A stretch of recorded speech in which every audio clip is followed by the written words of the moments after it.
Good morning, ladies and gentlemen, Your Excellencies, distinguished guests. Let me echo what Dr. Huna Issa has just told us all and say what a real privilege and honor it is to be at this glorious university campus. And I think we really do have an opportunity here today to kick off the conference by, I guess, going to the essence of its theme. It is a conference that has been put together to generate ideas, thoughts, analysis on regional peace and security. But of course, I always feel personally that it's a topic that is often addressed without focusing sufficiently, that is, on questions of good governance, on socioeconomics. So we have with us a distinguished panel of speakers, to say the least. We have His Excellency, the Deputy Prime Minister of the Kurdistan Regional Government, Kaqubad Talabani, and of course, the former Foreign Minister of France, His Excellency Bernard Kouchner. To kick things off, I'm going to ask His Excellency Kaqubad to really try and bridge this gap that I believe exists in the current debates on peace and security. Specifically, is it actually possible to talk of region-wide peace and security without first addressing matters at home? One could call this the basics, but in fact, if we look at what's happened in the Middle East over the past 10, 15 years, it could very plausibly be argued that the root of the many crises and conflicts in the region today, and of course, as we see closer to home in Baghdad, is of course the discontent, is of course the socio-economic grievances of the broader population and the communities. So I'll kickstart things by asking you, Kaqubad, on your thoughts. You have, of course, been somebody who has been on the front lines of the effort to champion reform since your stint in government over the past number of years. Not only have you had to deal with the question of reform at home, but that has been combined with the broader effort of combating ISIS and other terrorist groups. The floor is yours, Kaqubad. Thank you, Kakaranch. ئەمە دەبوانی بەڕێز زۆر خۆشحاڵم کە لە زانكۆی مریكی لە کوردستان ئامادەم ئەمڕۆ و بەشدارم لەم پانێڵە خۆشحاڵم کە ئەمە یەکەم سەردانمە بۆ ئەم زانكۆیە جوان و کاریگەرە دەستخۆشیتان لێ ئەەکەم داوام لێ کراوە بە ئینگلیزی قسە بکەم بۆیە ئەگەر ئیجازەم بن خۆشبەختانە کەمێک ئینگلیزیم لەبیر ماوە بۆیە هیوادارم ئێمە بتوانین گفتوگۆیەکی باش و دەوڵەمەند و تەندروستمان هەبێ. Thank you, Ranj, for the introduction, and thank you all at AUK for hosting us and arranging this important event at this very important time. I think there is a direct correlation between governance, good governance, and stability and obviously prosperity. I remember when the Iraqi government, this Iraqi government, was first formed, and the first time I had the opportunity to meet with Dr. Adil Abdul Mahdi as Prime Minister of Iraq. In our first meeting, he asked me, what is going to be my biggest challenge? And I said to him, governance. Governance is always the biggest challenge, and the first challenge that any government faces when they take office or when they're carrying out their work. Because if you do not govern well, then you are not serving your population well. And when you do not serve your population well, you have an unhappy population. And when you have an unhappy population, then you obviously have an unhappy country or an unhappy society. So I think that it has been too often the case over the last 16 years in Iraq, where successive Iraqi governments have blamed, or not blamed, but have covered over the shortcomings of governance and pointed to a larger, more strategic, geopolitical problem, right? Whether it's regional conflicts or Iran-US tensions or war with ISIS or a whole host of reasons, or some would say excuses, for not tackling the real issues in the country. And now we're at a point where the public in Iraq, for example, are not taking these excuses anymore. And they are airing their grievances, and they're asking for the basics. Because most citizens, they may be interested in the geopolitical issues. They may be concerned about regional tensions. But ultimately, most citizens of every society care about their immediate surroundings. They care about the basic services. They care about water, electricity, healthcare, education. They care about the hope for prosperity and economic development. They care about improving their lives, their families' lives, and the lives of those closest and dearest to them. And that's been missing in a lot of these debates when we talk about regional security and regional issues, regional political issues. In Kurdistan, when we faced our series of crises in 2014, when we had the fiscal shock of the budget cuts from Baghdad, when we had the physical shock of the war with ISIS, when we had the humanitarian shock of the wave of refugees and IDPs, which dehōk, where we are today, suffered the most because of that influx. And we had the added shocks of the drop in oil prices, which completely expanded our fiscal deficit. And you add to that the political shocks that we sometimes bring upon ourselves as Kurds. We were facing an untenable and unimaginable situation. So we had to reach for reform. We had to realize that take a look inside and see what is it we must do in this point. Yes, our brave soldiers and security forces were fighting on the front lines. We didn't have the money to build projects and do what ministers like to do, which is to cut ribbons and lay foundation stones for projects. We didn't have that luxury anymore at our disposal, so we had to do some soul searching and realize that what is within our control as a government is to do things better, which is why we started the reforms. We looked at implementing a painful austerity program. We looked at how to cut other expenses. We looked at how to increase revenues. We looked at how to make our expenditure process more robust. We found ways to eliminate illegal employees or people that were illegally receiving more than one salary. We eliminated ghost employees. We started attacking these big issues, which were painful. And I think this is another element. Reform is not easy, right? Reform is sometimes painful. And too often when countries try to reform, and we're seeing this in Baghdad right now, to address people's grievances, they're trying to throw money at problems. Hire more people, give people more allowances, give people more homes, build people more homes. This may be a short-term fix, but this is not going to create political, economic, and fiscal stability in the country. Restructuring governance will, streamlining government services will, making transparent government services will, improving the quality of healthcare services, education services, and other essential services.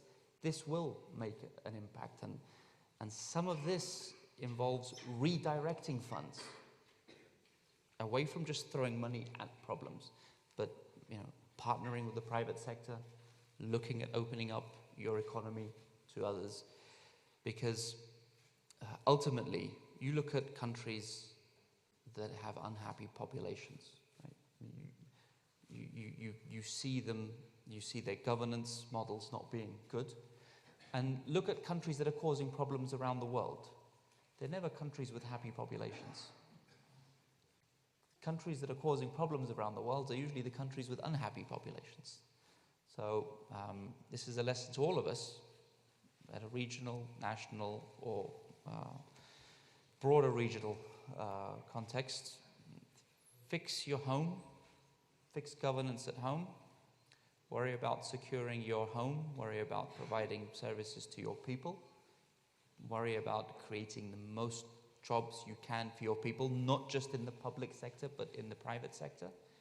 And you will likely have a much more conducive, healthy environment with a more healthy population, a more psychologically healthy population, which will then elect, I think, a more psychologically healthy government, which then won't go on foreign escapades and cause problems beyond their borders. So I reiterate, there is a direct correlation between good governance and stability at a local or regional or international level. Thank you. Thanks very much indeed, Kakobad. And I like how you ended on the note of geopolitics and the question of borders. And I think we will most certainly come back to you after the Minister's remarks to perhaps try to get into the specifics, let's say, of some of your efforts in government. Minister, let me come to you as a former foreign minister of a major European actor, country. One looks at Europe and sees that Europe is in fact also engulfed in its own crisis. There is no comparison, of course. Crises in this part of the world does tend to be violent, does tend to sometimes lead to immense bloodshed. I'd like to ask you, as a former foreign minister, what you see as being the starting point, I guess, zooming out from Kakobad's remarks. What could be the starting point for building regional stability? The floor is yours.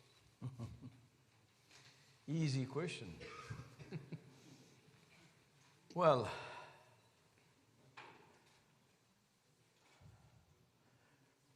I'm certainly not the best man to answer to such a question, because since 74, Kubat was not born. No. Were you? No. I wasn't. I've been involved in this region always in war. So certainly we have to talk about peace, certainly. But it is very difficult to talk about stability and good governance, etc., in the middle of such a crisis, one after the other. But, in a way, congratulations. Congratulations, because as one of our friends said yesterday, this is dehōk, the only place where the university, American University of Kurdistan, invite everybody, despite of his nationality, everybody coming from Middle East. So you are open, and from one little success to another, and this is not a little success, the university. This is a big, big success. Something is certainly changing in the behavior of the people. But talking about Europe, this is difficult. Not the idea of Europe. The idea of Europe is easy, and this is a dream. But facing this particular last year's difficulties, Europe didn't react the same way. On the contrary, we were more or less opposed to, in between several countries, and certainly we had to face Mr. Putin. And Mr. Putin we have to face him not because his role is very important. That is not, it is a good role or bad role. This is very important. He is the key man of this region. And as we had this problem in Ukraine with Mr. Putin, and he invaded, you remember, Crimea, and certainly is part of the war in the eastern part of Ukraine. So we have a meeting the 9th of December, I believe, with Madame Merkel and the President of Ukraine and Vladimir Putin and the French. So it's easier in a way to talk to Putin about your region, the Middle East, than to talk about Europe. because in Europe there is a real blockade for the time being. So I want also to underline what Kubat said very wisely. And to summarize, I let you think about this very bad sentence. Easy to be an expert, uneasy to be a politician.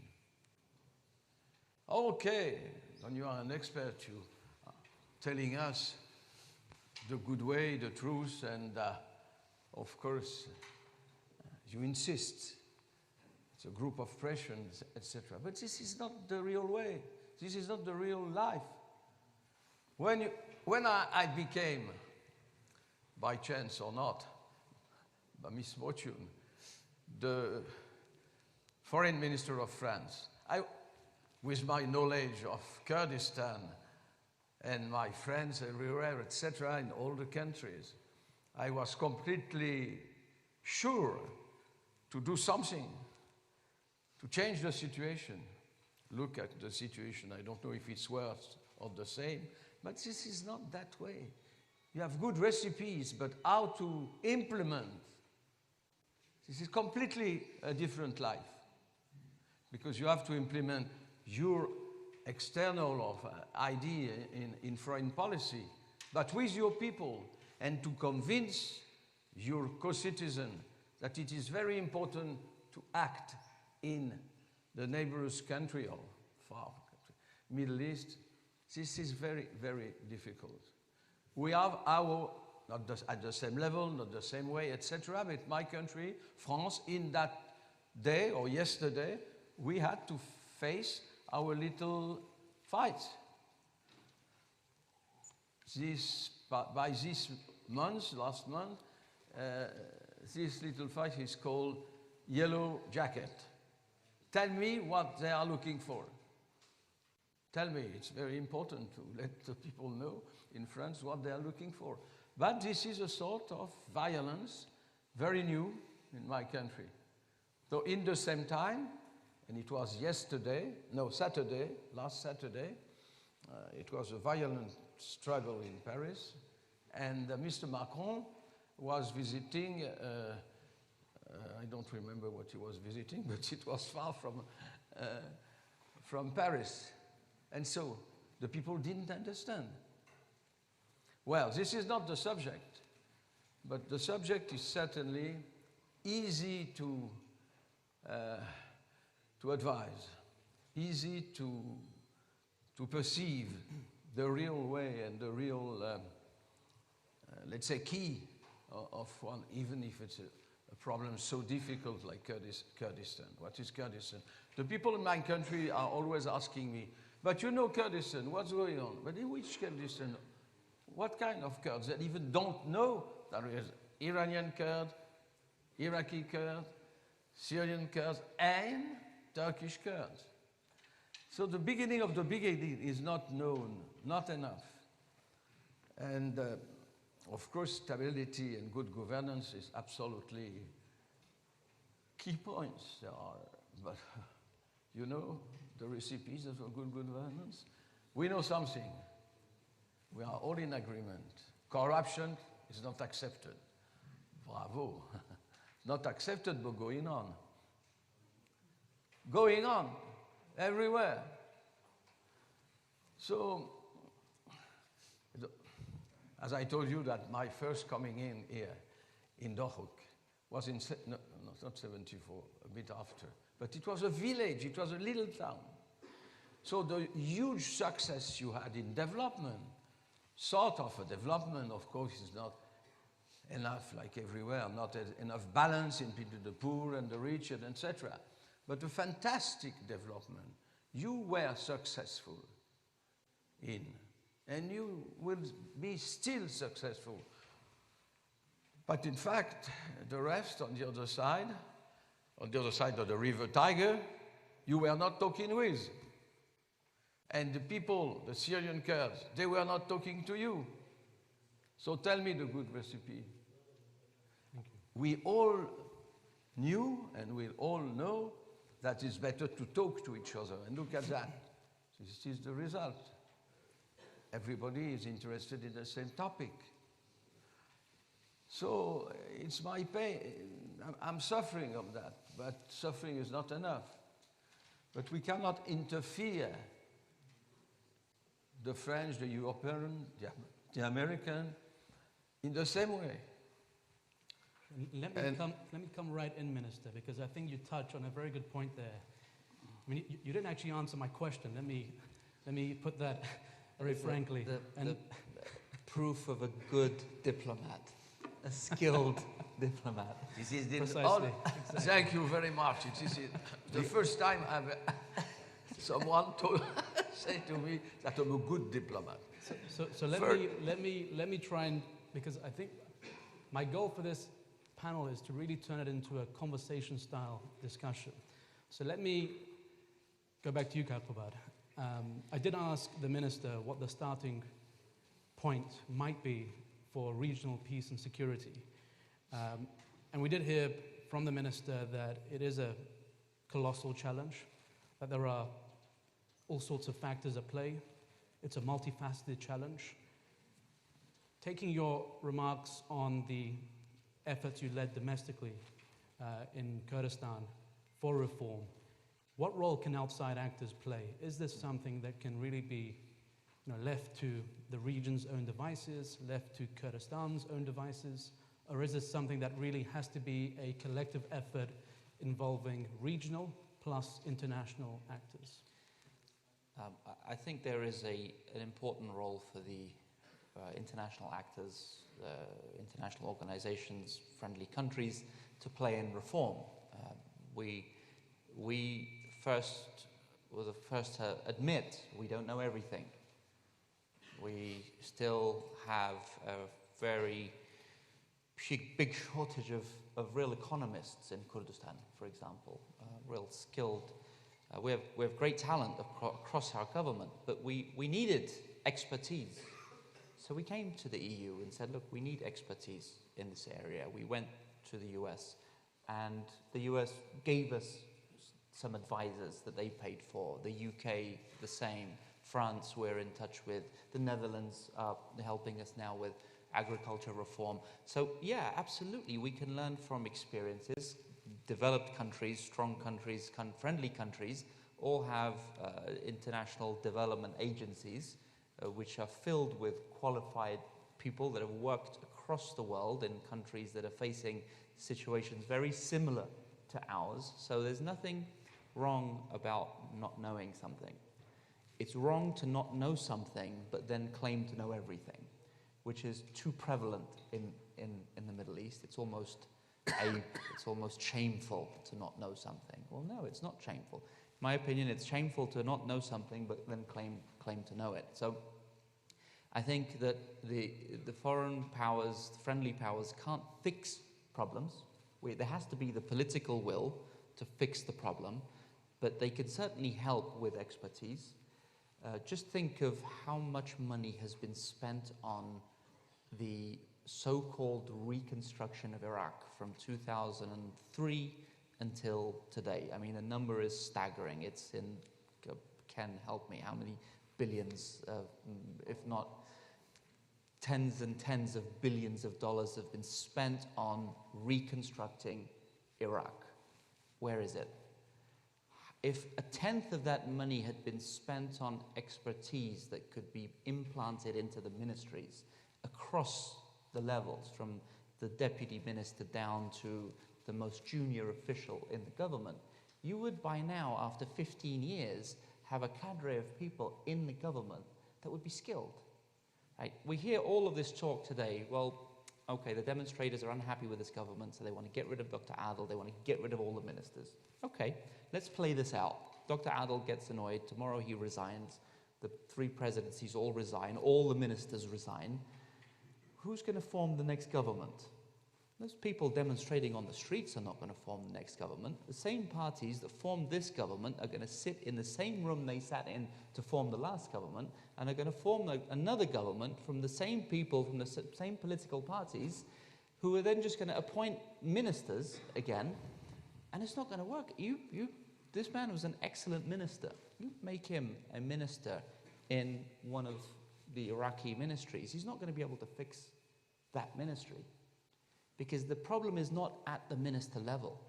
The problem is much more deeper rooted in the system, especially when you have such a polarized political environment. I mean, in Kurdistan, yes, we have inefficiency, we have bureaucracy, we have corruption, we have incompetence, we have all of that. But at the end of the day, if there is a director general that is causing me a problem within the system, I'm going to look at this director general and he or she is either going to be PUK or KDP. Okay, so if he's PUK, I'm going to likely call that DG and say, hey, you're giving me a problem, stop doing this or I'm going to remove you. If he's KDP, I'll call His Excellency the Prime Minister and say, Kak Masroor, this guy is giving us a headache. Please do something about it. It's manageable, right? But who's Adil going to call? Dr. Adil, the ministry has a DG from Sadr, from Badr, from Hikmah, from Maliki, from Abadi, from some Sunnis, from some other countries, maybe a couple of Kurds. Who is he going to call to fix that DG in that ministry that is probably doing things I was going to say she, but it's much more likely to be he, it shouldn't be doing. And that, I think this is, in my office, on my whiteboard, I have a sign, and I've written it, and I look at it every day, and I say, don't fix the unfixable. Right? There are some things that are just unfixable. But that doesn't mean you should avoid challenges, right? We looked at our Ministry of Finance. Our Ministry of Finance is in Kurdistan, it's a big, monstrous institution. Lots of employees, some great talent in that ministry, but also some dead wood in that ministry. And to think that I can turn around this ministry and turn it into a functioning, dynamic, young, energetic ministry in a year or two is unrealistic. But I can find the 10, 20, 30, 40 competent people in that ministry, empower them from the minister down to the bottom to create a delivery chain of excellence in that ministry, and then I can make that ministry function. And that, I think, nobody's tried to tackle this in Iraq, right? All of this money, I know the EU has spent millions on reform, I know the US has spent millions on reform, I know there's been even some advisors on decentralization, on transparency, on all of this. But all of this is tied in the ministry's office, and the minister looks at these people as their personal staff. And that there is this huge bureaucracy that goes from the ministry level to the provincial level, from the district level to the sub-district level, who is training and building capacity down that delivery chain. So that's where I would start. I would, obviously,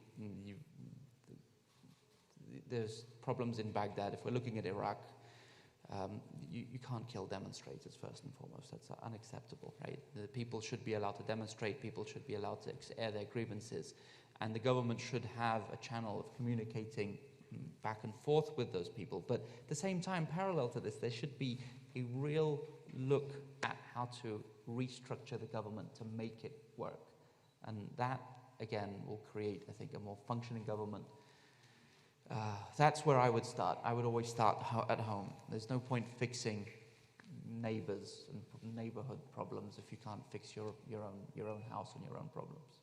Thank you. Thanks very much, Kakubad. That's 7 or 8 starting points, in fact, and not just one. I did like your point on friendly countries helping Kurdistan, helping the region prosper and develop.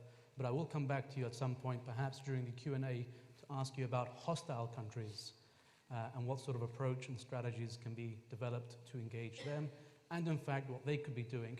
Before I come to the audience, let me ask you, Minister, a similar question. What role can outside actors play when it comes to good governance in Iraq, in Kurdistan, in the region? Well, I have to be very careful because after that I'm a diplomat and a snaky diplomat. No. Well, my dear, you're talking about what? The French or the European people or the external help? The French, my dear, coming back to the reality. First, different government means different policy in France. And I remember perfectly the time where Mr. Saddam Hussein was a close friend to France. Against my wish and against my knowledge, and I was particularly involved in the result of Mr. Saddam Hussein because I was close to the Kurdish people. So Mike, in that time, and without consulting anybody, we were furnishing helicopters and etc. And during the war in between Iran and Iraq, we offered a sort of, it was a gift, 12 Tornado or 12, etc., fighters. And was it possible to convince this government to change its policy? No, because there was no political pressure coming from the people. The people, they were not so much interested.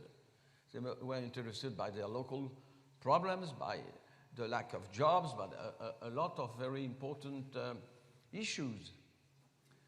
And after a new government, after a long time, and we had, but I have no time to tell you that Mr. Mitterrand was something else, completely different, because of Madame Mitterrand and your humble servant.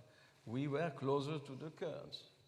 But for Chirac, it was not necessary. He didn't know, he was not interested in.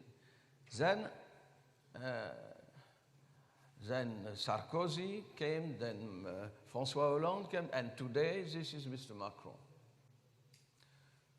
As the external policy is not completely the core, the heart of the people's preoccupation, you have to restart a sort of what? Education, propaganda, TV, film. You have to start from the scratch. So, using your personal involvement or your personal knowledge about one particular country is long. You need time. Time is a fantastic dimension of politics. This is unimaginable. The people change. Oh yes, you have talked about. No, it was not the case. You were in Kosovo. Well, this is very difficult.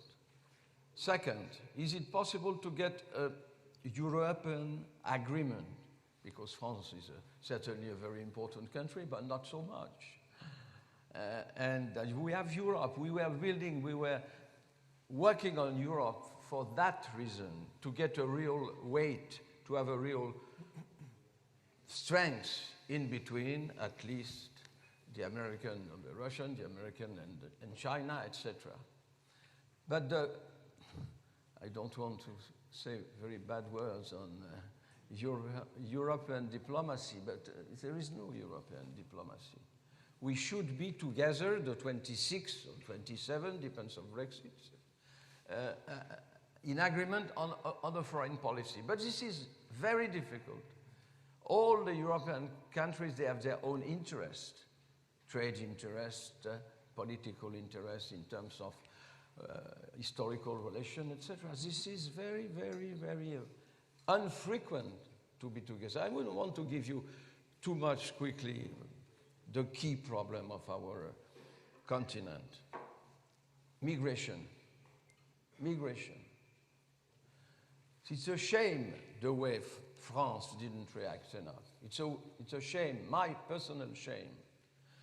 We were able, when it was the boat people in the China Sea, 12,000 kilometers far, we were able to send boats, rescue ship, and we were unable to send them in the Mediterranean Sea, our sea, where our children are making sand castle on the beach.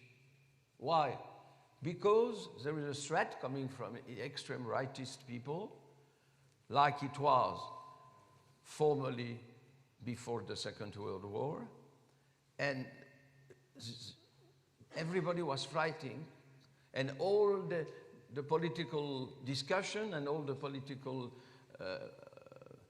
even before the election program of preparation of election, we were absolutely blocked by immigration.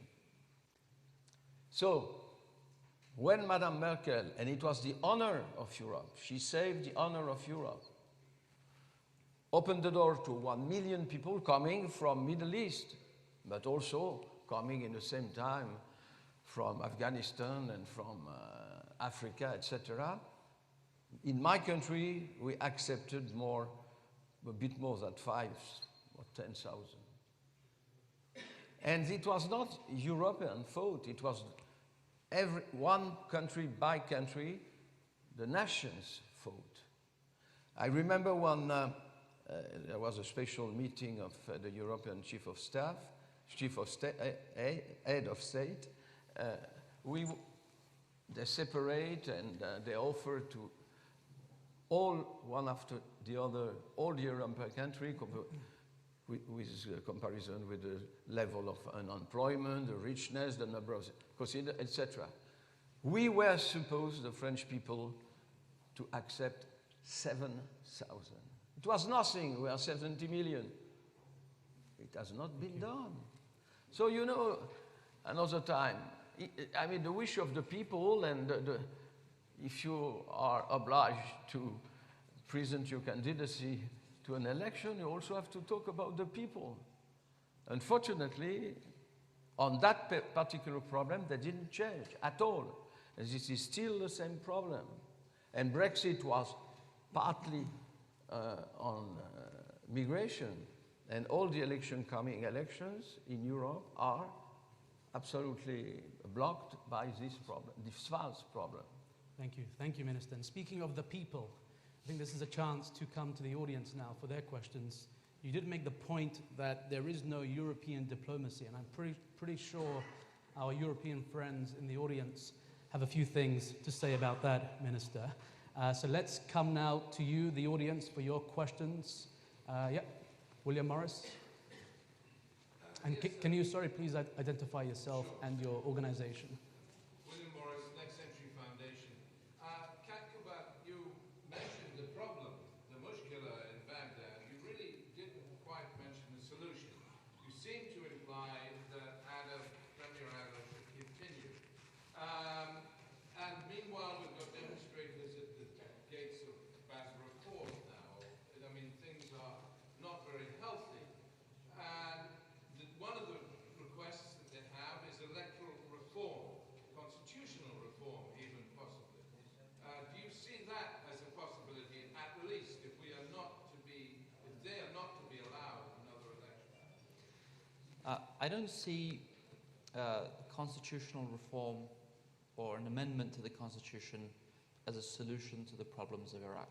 I actually think that the fact that the Constitution of Iraq has not been implemented is a problem that has created many of the problems that we see in Iraq. This is again, it's another red herring. We can't get electricity working, we can't get water running, we can't get healthcare services fixed, so why don't we amend the Constitution? What article of the Constitution today prohibits or limits electricity reform? What article of the Constitution prohibits or limits healthcare reform? Nothing of it. It's another red herring that the political system has created to create a distraction so as to not address the real issues. Let's embroil the country in a 3-year debate about the Constitution when we've had the last 10, 12 years of not implementing the last one. It is, I find this debate on the Constitution purely a distraction to what the real issues are. Yeah, I'm sure you can look at the electoral system, the electoral model. I'm hearing district representation. In fact, I mean, is a key article of the existing Constitution that has not been implemented, which is the second chamber. There is supposed to be a bicameral legislative system in Iraq, but there is only one right now. The so-called, let's say, Senate of the Iraqi system has not been put into place. So there is a key institution that should be representing the people in a way maybe that the Council of Representatives is not. not functioning. So let's address that if you want to talk about the constitution. So I felt that I did try to address what should be done, which is fix the governance structure, go into the ministries, go into I probably won't want to take up the time again by reiterating my vision for fixing the problems, which is actually addressing the real root cause of the people's unhappiness, which comes down to basic services, lack of jobs, and also lack of security in the country. Thanks very much. We have another question. Yes, please. It's, Hi, I'm Teresa Kotos. I forgot me over the last few weeks. Formerly the EU representative in Kurdistan, currently here in personal capacity. First of all, I completely agree with nearly everything you said. I think your analysis was spot on. So your point on EU foreign policy, I think that is fair enough as well. I'll talk about this more tomorrow in my own panel, but I think it is true that the Europeans were hesitant to even think about such a thing as power or projecting power. We were hoping that soft power, including governance issues, would balance this, which I think didn't work out. And if you see the new program of the incoming Commission, you will for the first time actually see repeatedly the term power, which gives me a degree of hope. We have to see how it plays out. Question to you, Kakuma. I think you very correctly talked about the governance issues. And Ranj, you asked about sort of how can capacity building and Europeans and those come in. I think in the long run, development capacity building, particularly Europeans have a lot of experience, and we have helped you with you under your guidance. You have more experience than anyone else. But how can we find anything that would work as economic stabilization measures, just as we did post-war humanitarian stabilization measures? How can we come in and do sort of this interim, short to mid-term governance stabilization measures? What ideas do you have in that regard? For Kurdistan or for Iraq, or for both? Both. For Kurdistan, I look at we as the government are supposed to execute policies that are usually set by political parties that should have political ideologies. You're conservative, or you're liberal, you're socialist, or you're communist, or you're something in between. This doesn't exist in Iraq as a whole. There really isn't, except for the communists. In fairness to the communists of Iraq and to Kurdistan, they're the only parties that really has a visible political ideology, that has a visible economic ideology. The rest do not have it. And we're transitioning, in Kurdistan, we're transitioning from a revolution, from the mountain revolutions where, as His Excellency Bernard first met our leadership and met our people, to a system of civilian governance. We haven't fully made that transition yet. Look at many of the political parties. We still have in the ranks of the leadership some brave warriors who fought in the mountains, who were revolutionaries. And this is, I'm not saying this is a bad thing. I'm saying this in the case of a transition from a revolution to civilian governance. Now, there are many countries, many European countries, that have made this ideological transition, whether it's east of the wall, they've transitioned from a degree of communism to some sort of democracy today, or some heavy socialism to something. There are countries that have had examples that we can learn from, because ultimately what we lack here is a political ideology. We have this national ideology, we have this ethnic ideology, and we're Kurds and we're Kurdistanis, and this is the forefront of everything we do and say. But we lack, the politics, real politics based on a political ideology. So I think that definitely there could be help in this transition. It's a transition of the mindset, where, even our Islamists here are socialists. Islamic parties in Kurdistan have politburos.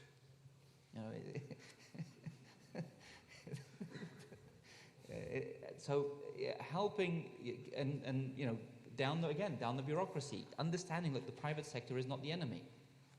Private sector can fill a gap that I as the government cannot.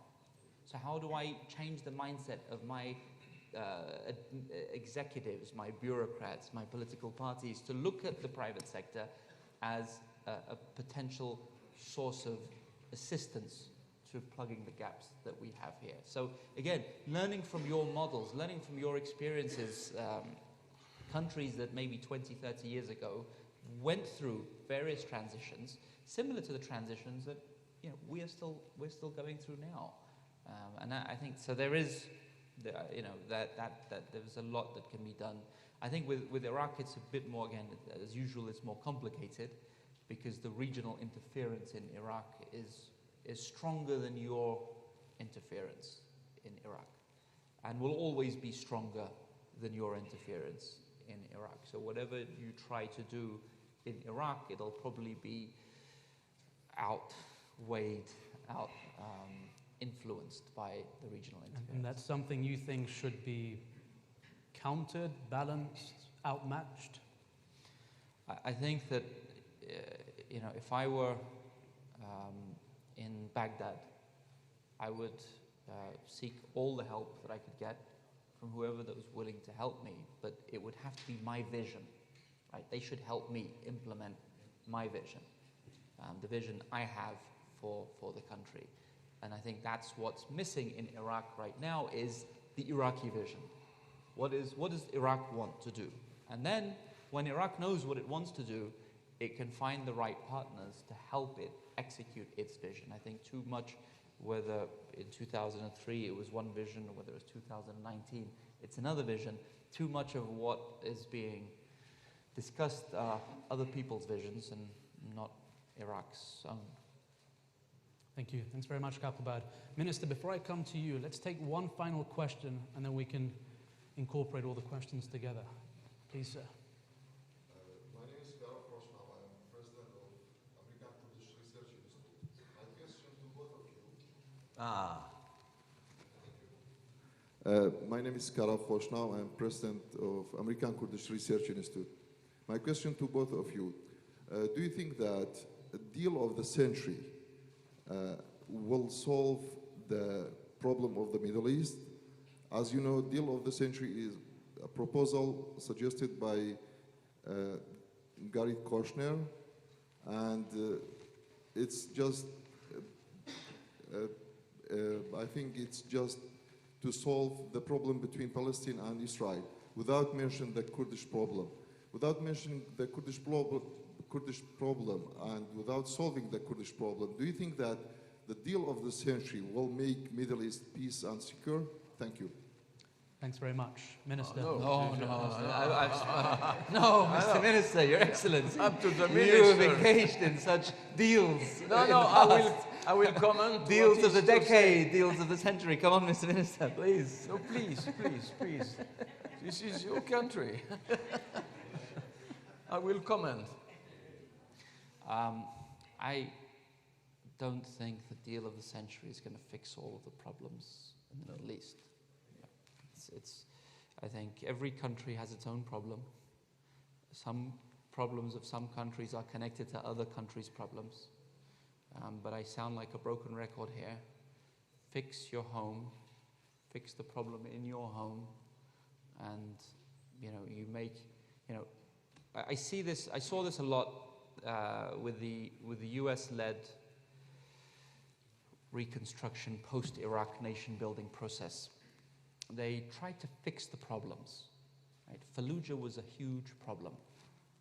And for years, the US-led coalition, the Europeans, everybody tried to fix Fallujah. Fix it militarily, fix it politically, fix it economically, fix a problem, right?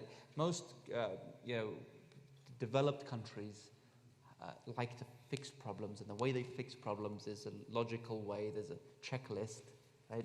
How many hospitals can we build? How many schools can we build? Can we, and I kept telling them, I remember at the time, this is not going to be fixed this way, because there's credibility issues, there's political issues, there's interference issues. Make places that are working work better, right? you've got many parts of this region that are trying to do better. Make them work first. Show some successes in areas that are happy to receive help. Right? Jordan is always willing to receive help. And they get help, but they're always willing. Make Jordan better. Help them be better. Right? Provide better governance for them to make it better. Help Kurdistan be better. Make our reforms better. You start building islands of success around this region, you begin to isolate problems. Too often, people have tried to fix problems by hitting the problem head on. And logic in the Middle East do not go together. Logic can be applied in Austria, right, Clarice? By and large, in Germany, occasionally in France. Occasionally. Right? We look at Western countries, Americans, other developed countries, look at things very logically. This is an illogical part of the world.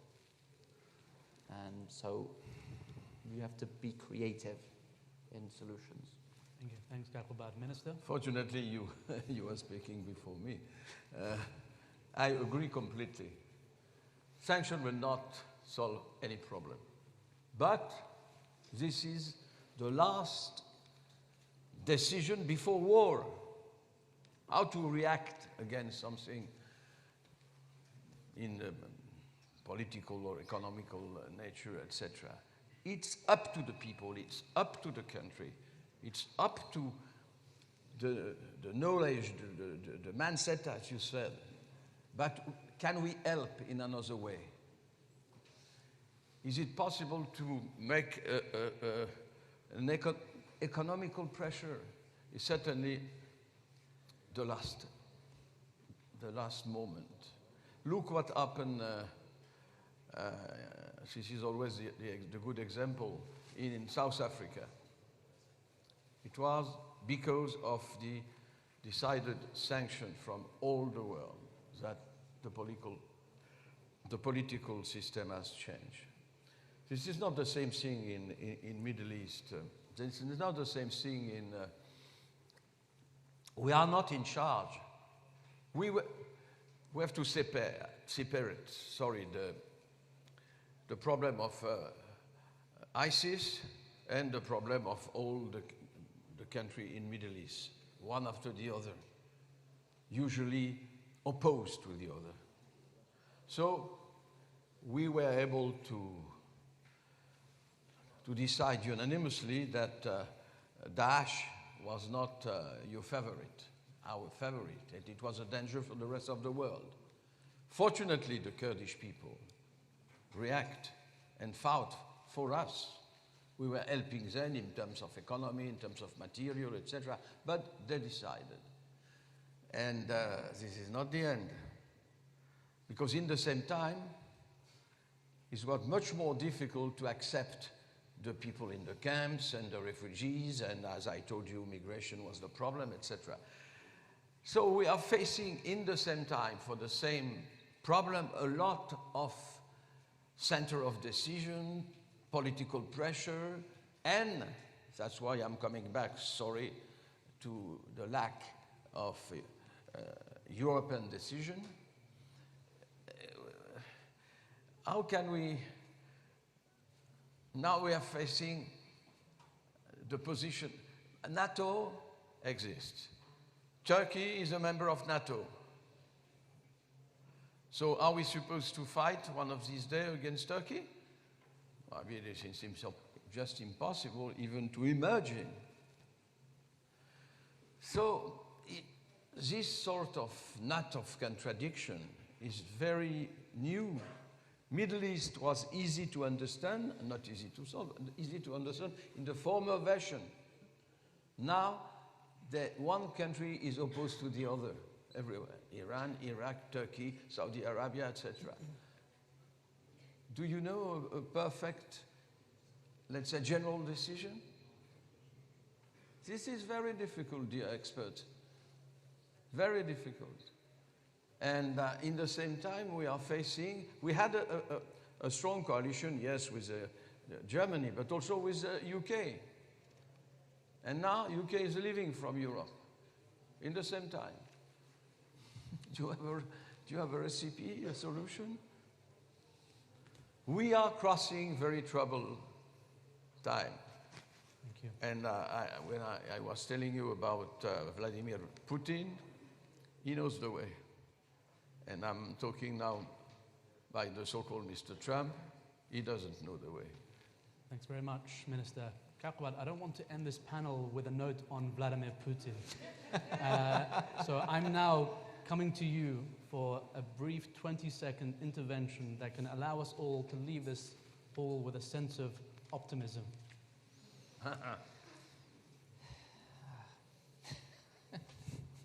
No. Breathe. I'm optimistic about Kurdistan. I'm optimistic about what we will achieve in the next 4 years. We have a very clear agenda. The agenda is centered around reform, around building institutions that can deliver. There is great synergy between the Prime Minister and myself. The team is gelling well. We have prioritized what we need to do. We have a clear vision, and we're going to do whatever we can to deliver on that vision. We are in troubled waters. We're going to get hit from the left. We're going to get hit from the right. We're going to get hit from this country. We're going to get hit from that country. We're going to get abandoned by many countries. We'll probably have more conflict, yeah, but we will continue to be stubborn as we have been. We'll continue to be resolute in the way that we have been. We will continue to work to overcome our internal differences, which we must, and this is something we occasionally will need guidance, help from our friends around the world, but we will enact real reforms that will improve electricity, that will improve the quality of healthcare, that will improve the quality of education, that will improve the quality of our universities, that will improve the number of jobs in the private sector, that will, I think, lead to a happier population here in Kurdistan. Now, we will do this alone if we have to. We would rather do it with the support of our friends around the world, and we will show Iraq and the region and our friends how it should be done. And I believe that. Thank you. Thanks very much indeed, Kakobad. And thank you to the audience for being so patient, for your remarks. I'd like you to join me in thanking His Excellency Kakobad, His Excellency Bernard Kouchner as well. Thanks very much indeed.